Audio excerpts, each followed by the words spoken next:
காலையில் ஹஸ்பண்ட் வேலைக்கு போனதுக்கப்புறம் கொஞ்ச நேரம் படுக்கலான்னு சொல்லிட்டு வந்தேன். வந்து ஒரு படுத்தா 7 மணிக்கு தண்ணிக்கார் வந்துட்டாங்க டேங்க் எடுத்துகிட்டு.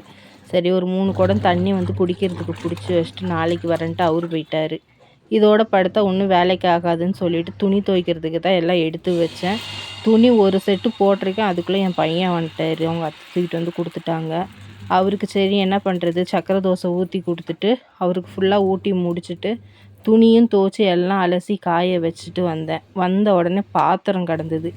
அதையும் கழுகி எல்லாம் வடிச்சிட்டு நானும் ஒரு 2 தோசை சாப்பிட்டுட்டு சரி கொஞ்ச நேரம் படுக்கலாம் டயர்டாக இருக்குதே அப்படின்னு சொல்லிட்டு படுத்தா என் பையன் ஒரே அழுக.